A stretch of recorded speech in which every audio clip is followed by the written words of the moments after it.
The family of 27-year-old Yunmo Ku filled the courtroom today, anxiously awaiting to hear how 40-year-old Jimmy Chen Song would answer to manslaughter charges.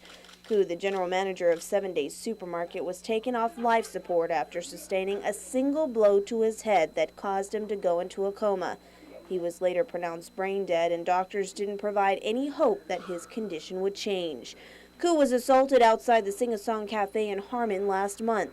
His girlfriend told police that Song had opened the door to their private karaoke room twice and later got into a verbal argument with Ku outside.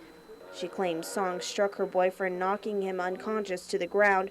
Song was initially arrested for assault and released on $50,000 bail, but he was indicted by a Superior Court grand jury on Friday afternoon, charged with manslaughter and aggravated assault.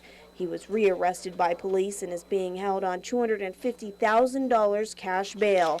During his arraignment hearing this afternoon, Song, wearing an orange DOC jumpsuit, stood with his head down next to his attorney, Jeffrey Moots. At this time, we're going to not guilty, follow waivers to the trial, follow request for jury trial as well.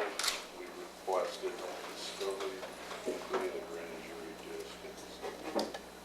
Magistrate Judge Alberto Tolentino granted the defense's request for discovery, all documents related to the case, including the grand jury transcripts.